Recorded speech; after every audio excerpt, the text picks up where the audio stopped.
I will tell you. What he told me in the years just after the war, as we then called the Second World War.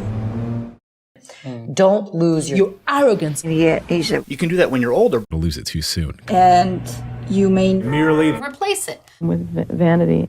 And just one time, he suggested changing the usual order of the same words in a line of verse. Why point at a thing twice?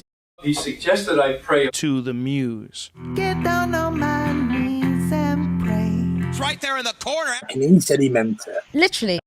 It was in the days before. The beard. And the drink. But he was deep in tides of his own through which he sailed. Chin sideways and head tilted. Like attacking. Sloop.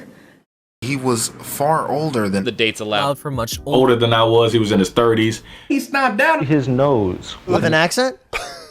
I think he had affected in England. As for publishing, he advised me to paper my wall with rejection slips. his lips and the bones of his long fingers trembled with the vehemence of his views about poetry. he said. The great presence that permitted everything and transmuted it. In poetry was passion. Passion was genius. And he praised movement and invention. I had hardly begun to read. I asked, how can you ever be sure that what you write is really any good at all?